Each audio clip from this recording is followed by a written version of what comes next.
網上面有啲好多即係啲有關嘅資料咧，咁其實擺喺個 PowerPoint 都唔使點編嘅，即係佢其實大陸都中聯辦都好多咯，佢54啊嗰啲，即係佢有嗰啲片啊。係啊，借入咗。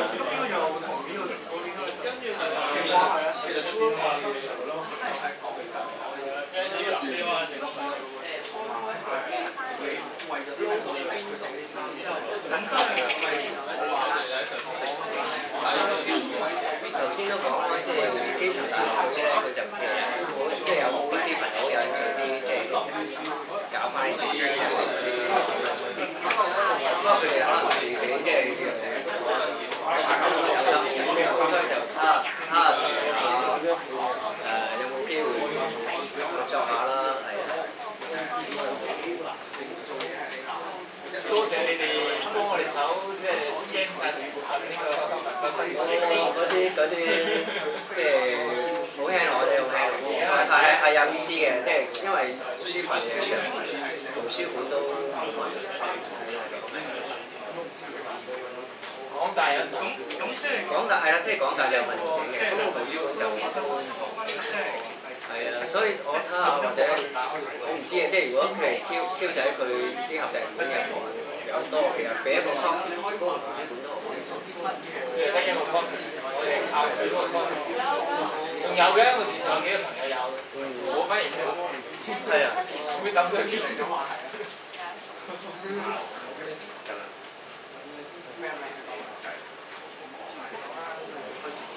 一係我哋開始先。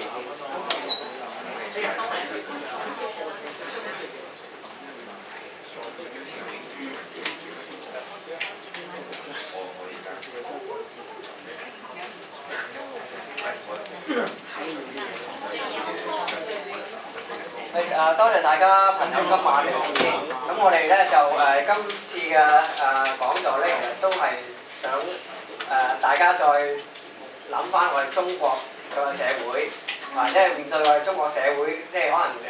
有啲唔滿意要改革嘅，咁但係就嗰個改革嗰個方向係點咧？咁其實咧就呢個都係好值得諗嘅。咁但係我哋咧就用一個特別啲嘅角度想話咧，就由一個以前嘅事件就5·4運動嗰度係講起。因為其實5·4咧成日都係歷史上面一個近代歷史好出名嘅學生運動咯。咁其實如果係講緊近代即係真係學生運動係中國嘅學生運動咧，即係一般人都可能即係諗起兩個，一係就係89年嘅民運啦，嗰陣時北京學生運動啦，同埋就比較耐呢個1919年嘅5·4運動。咁但係5·4運動亦都喺近代歷史裏面係影響好深遠嘅。咁就今日咧就主要就唔係我講，咁亦都揾到一位一路好關心中國社會嘅朋友曾樹基教授嚟到。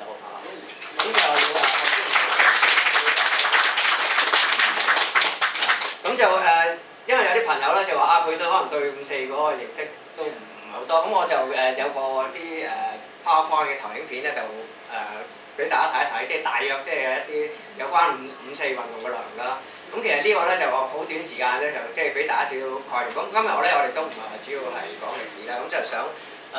俾大家認識5·4之餘咧，就諗翻我哋當前嘅中國社會啦。咁同埋有中國社會由5·4到即係而家即係21世紀都經歷咗好多轉變啦。咁即係嗰個成個過程都唔同咗啦。咁但係當然就我哋可能喺好多年輕朋友心目中，即係亦都有好多地方係有好多改革係需要。咁一陣可以係咧自由啲討論下。咁我哋都會係揾曾樹基咧做少少引介俾我哋嚇，咁咯好嘛？咁我哋咧先睇一睇一個簡單嘅介紹先5·4嗰度。咁其實5·4咧就係發生喺1919年啦，但當然咧佢係喺當時係有少少背景嘅。咁就第一個背景咧就係北京大學本身啦。北京大學本身咧佢係喺即係喺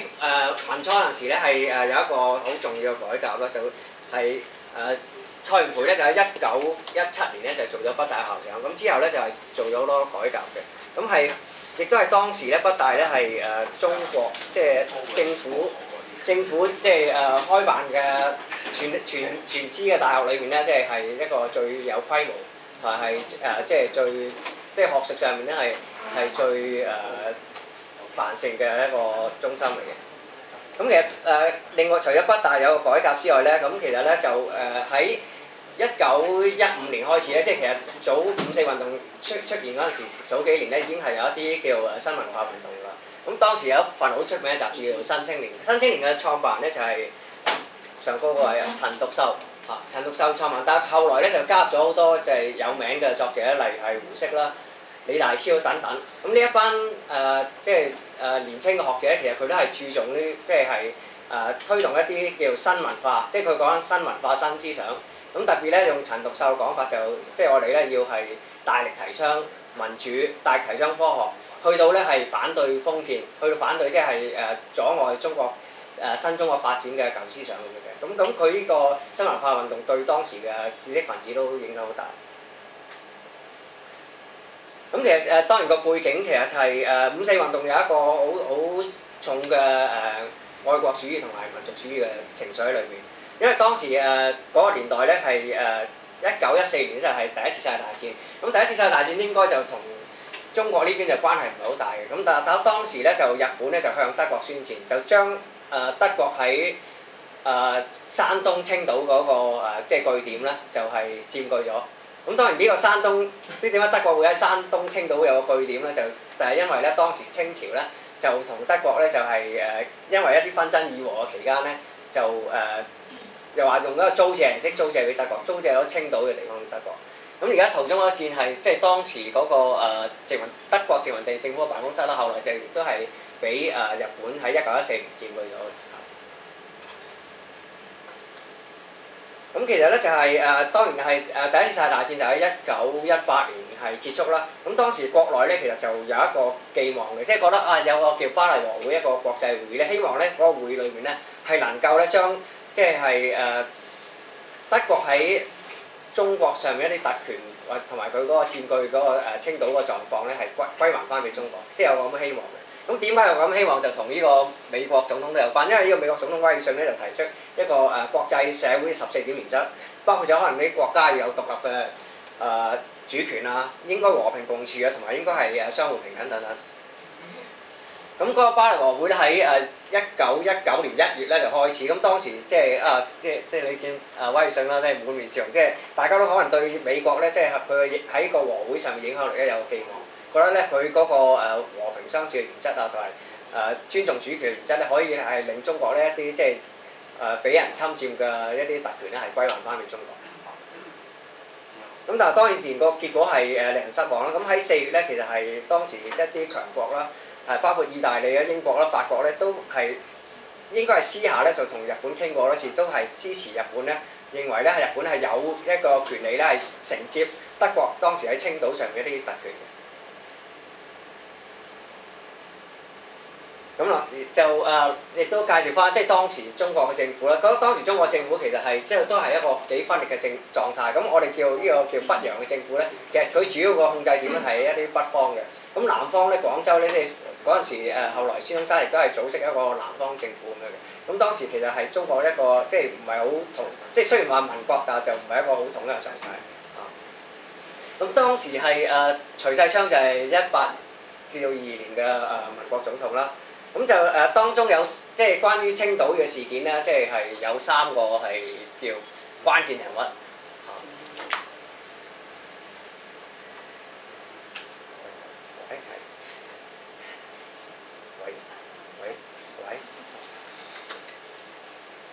OK， 唔好意思啊。咁其實青島嘅事件有3個關鍵人物，就係張宗祥，就係當時巴黎和會嘅代表；曹汝霖就係當時交通總長，同埋陸宗輿呢個叫係即係製幣局嘅總裁。咁其實呢3個人咧，佢主要咧就點解係即係俾人咁注意咧？就因為佢喺即係徐世昌做總統之前咧，已經係即係段祺瑞時代咧，已經同嗰個日本咧係好多嘅交涉，同埋咧就係嗰陣時日本提出一啲係有關山東利益嘅條文咧，係叫廿一條約啦。咁佢哋咧係秘密咧，就亦都係有即係承認咗一樣嘢。咁但係呢樣嘢咧就係經啲新聞咧報出嚟咧，所以呢3個人咧都係聲名狼藉嘅，當時係。主席亦退翻埋少少，一開門就話係係，OK。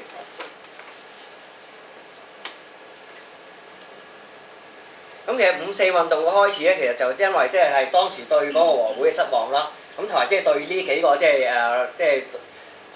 係直頭嗰啲學生叫你做賣國賊嘅呢幾個人物咧就嘅憤怒嘅。咁當時就喺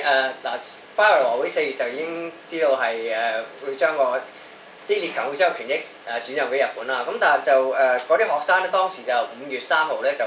係有即係開咗成日會嘅。北京嘅學生包括咗係有13間以下學生。咁當時傾到夜晚嗰陣時咧，就突然間就係原本係5月7號遊行嘅，咁就好多學生就覺得喂唔好再等啦，咁聽日就遊行就係講緊5月4號，係1919年嘅5月4號。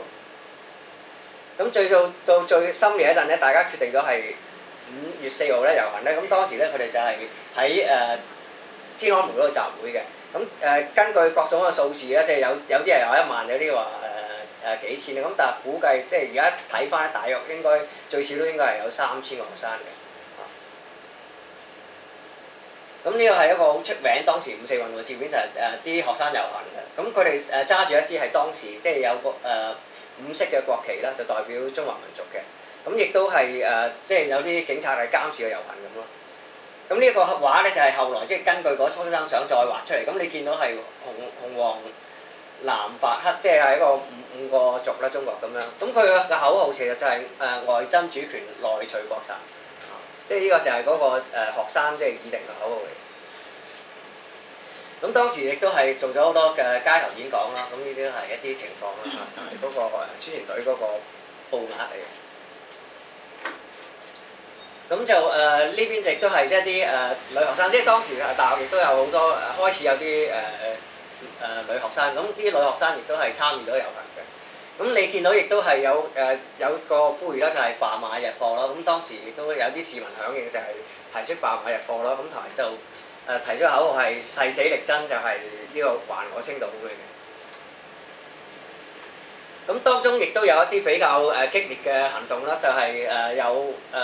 嗰個曹雨林咧，佢住嘅地方叫趙家樓。咁啲學生行到趙家樓嗰陣咧，即係據講嗰陣時有1000幾個學生經過啦。咁就有幾百學生咧就衝去嗰個趙家樓，就要曹雨林出嚟，即係交代咁樣嘅。咁就而部分學生因為佢梗係唔肯出嚟啦，咁部分憤怒學生係闖入佢個屋裏面啦，同埋即係運動中咧係嗰個屋係起火嘅。咁而嗰個其中另一個高官咧就張宗祥咧就原來喺個屋裏邊。咁咧就佢走嗰陣時咧，啲學生咧就以為佢係曹雨林，就捉住佢係咁打。咁啊打到佢傷咗啦，咁就事件咧就有32個學生咧係俾軍警拉咗嘅。咁呢一係當時5四嗰日比較激烈嘅一個行動啦。咁就之後咧，其實軍方亦都係一路喺大學嘅周圍咧係佈防，就係好多軍警係戒備。咁呢個相唔係好清楚，但係即係你係見到一隊黑影咧，其實就係啲當時嘅軍警就喺大學區附近咧就巡邏咁樣。咁其實咧就呢個經過5四嗰日咧，其實就啲各地咧都係有好大嘅反應啦，亦都新聞報咗出嚟。咁蔡元培咧就係北大校長咧，佢最初咧其實佢就唔係話好主張啲學生咁搞嘅，佢甚至係企出嚟即係叫啲學生不如翻去讀書，即係做個長遠嘅鬥爭咁咯，即係可能咁樣遊行都冇用嘅。咁但係咧當佢知道係啲政府咧開始係鎮壓啲學生或者係拘捕咗啲學生之後咧，即係佢就開始亦都公開表達佢嘅不滿咧。咁同埋咧，佢喺5月9號咧就係秘密離開北京，亦都係隨即咧係辭咗北大嘅校長嘅，就表示一種不滿。咁而陳獨秀咧就繼續喺佢嘅刊物《新青年》同埋每週評論嗰度咧係撰文係支持咗學生啦。而佢本身喺6月11號，即係喺隔咗1個月度咧，佢因為喺世界嗰個遊藝場，佢就印咗全山就係散落去。即係喺一個高嘅地方散落去俾啲遊客啦，咁亦都即時咧係俾啲軍警拘捕咗嘅。咁就其實呢個運動咧就一路去到6月咧，都一路有好多學生咧係喺街頭演講啊、集會咁樣。咁去到6月3號同4號2日咧就嗰個政府開始係強硬啦，咁就係將好多集會學生拉咗。咁就當時係有大約係1000個學生係俾政府拘捕，就喺1919年嘅6月3號同4號2日。咁但係其他地方亦都係爭相響應啦，例如係上海啦，即係佢掛起一個即係寧為救國死無為亡國奴嘅標語啦。咁同埋啲商人咧，上海商人係有個罷市嘅行動喺6月初嗰陣。咁濟南啦同埋天津一樣咧，亦都係有啲學生自衛嘅。